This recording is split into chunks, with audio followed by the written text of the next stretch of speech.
Fala aí, galera, beleza?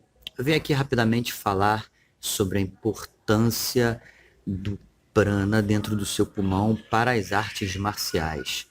No caso do Japão, que foi a minha iniciação nas artes marciais através do karatê, a gente utilizava o nome de Ki. O Japão a gente chama de Ki, na China a gente chama de Shi, na Índia a gente chama de prana, nos Estados Unidos a gente chama de pneuma. Então, falando sobre o Ki no ensinamento do karatê, a gente aprende a usar de algumas formas. Primeiro com os exercícios respiratórios que o mestre passava, né? Eu fiz karatê duas vezes na minha vida. Quando eu tinha de 7 até os 10 e depois dos 11 aos 15. Até os 10 foi o meu maior aprendizado. E dos 11 aos 15 foi o meu maior entendimento sobre o que eu tinha que fazer, né? Então, no karatê existem inúmeras possibilidades de usarmos o ki, essa energia vital, principalmente quando a gente vai desferir um golpe. Quando a gente vai desferir um golpe, normalmente, quando se faz algum movimento intenso, você tende a soltar o seu ar quando você o executa. Até na própria musculação é assim.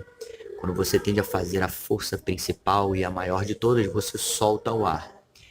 E essa soltada de ar na hora que você faz um movimento preciso, a gente solta essa energia vital junto com o movimento, dando maior vitalidade ao movimento. Então no karatê, quando você faz o golpe final, você manda o kiai, que a gente chama, né? Que é, cada um tem a sua particularidade de finalização de movimento. Então você o executa e solta o kiai. No judô também tem isso, quando o judoca guarda aquela energia final para executar em determinado golpe importante.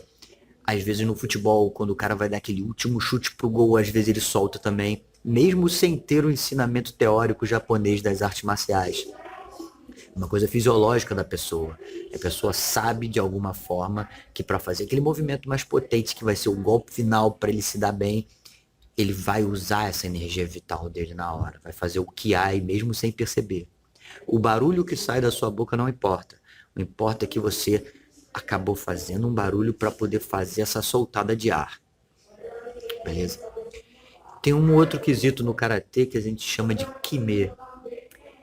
Kime é um pouco diferente, ele faz parte do ensino-aprendizagem do karatê, não especificamente na execução do movimento final. Então, o meu professor na época, ele me ensinou da seguinte forma: ele ensinou a fazer o movimento, o exemplo do soco, que você pode fazer com o braço mole ou você pode fazer com kime. O que é fazer com o kime? Você estar concentrado, o braço no caso, né, por todo o caminho do movimento. Então ele botava a gente para fazer primeiro o movimento molenga, depois ele botava a gente para fazer o movimento com kime, em câmera lenta, fazendo força o caminho todo.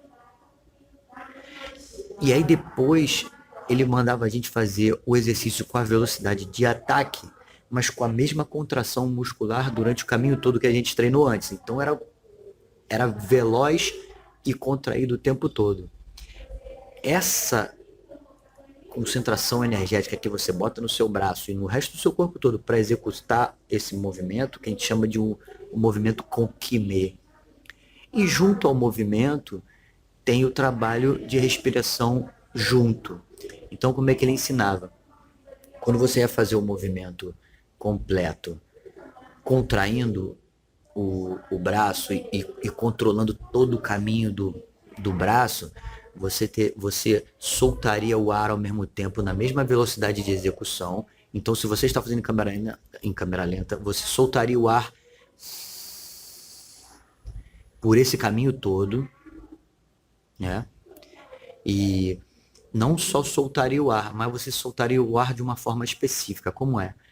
Quando você faz assim, ó. Sabe quando você faz assim? Como se fosse uma reclamação. Não é bem isso, mas você solta o ar dessa forma com a boca fechada, sem fazer o barulho. Então o ar vem do pulmão passa pela sua boca, mas ela vai estar fechada, e depois ela sai pelo nariz. Não é diretamente soltar o ar pelo nariz. Você faz o ar e, consequentemente, a energia girar dentro da sua boca também, depois ela sai pelo nariz. Então fica uma coisa parecida com isso aqui, ó. De novo, não sei se dá para ouvir o barulho.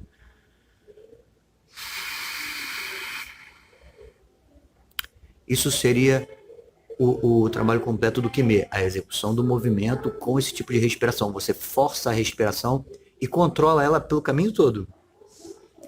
E o ar sai pelo nariz. Embora você não solte o ar pelo nariz direto, tipo assim, ó.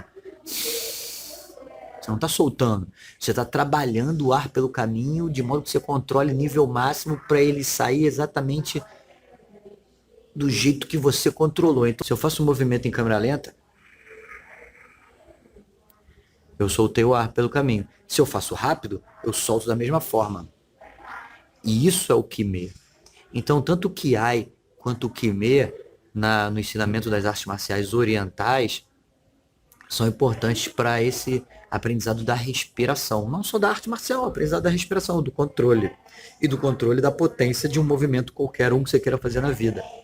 Não só de um esporte, pode ser, sei lá, serrando uma madeira, mano. Vai ter uma hora que você vai precisar dar aquele gás final mais forte para executar determinada missão mais difícil. Um lenhador. Então, esse Kime e esse Kiai podem ser usados nesses momentos, né? Outra coisa importante que acontece às vezes no Kiai, nas artes marciais nesse caso, é quando você está em muita desvantagem, você numa luta, por exemplo, não numa briga, numa luta, por exemplo, que você precisa vencer o seu adversário e ele é muito maior ou mais pesado ou mais forte que você. Então, nesse caso, você pode fazer uso do Kime e pode fazer uso do Kiai. Você não pode gastar tudo de uma vez só. Senão você vai gastar esse seu prana e depois você não vai ter a chance de tê-lo de novo. Você não vai ter tempo para recuperá-lo numa luta, por exemplo.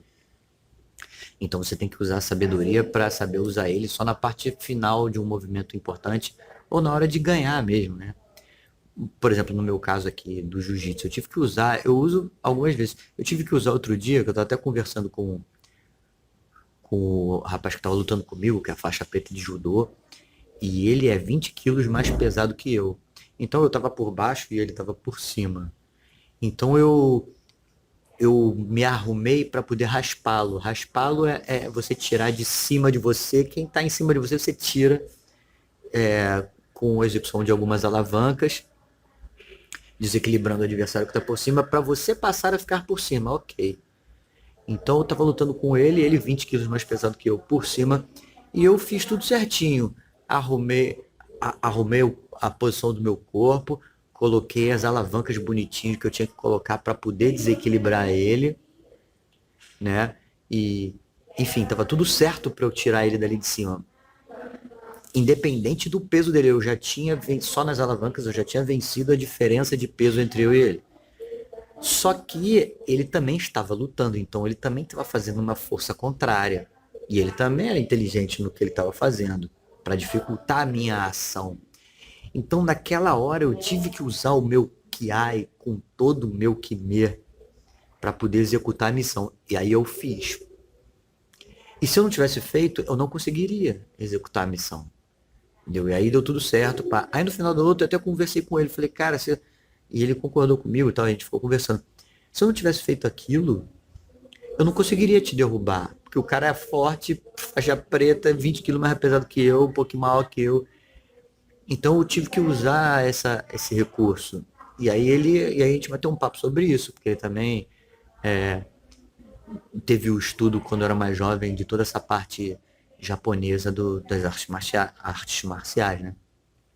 Então isso é muito importante.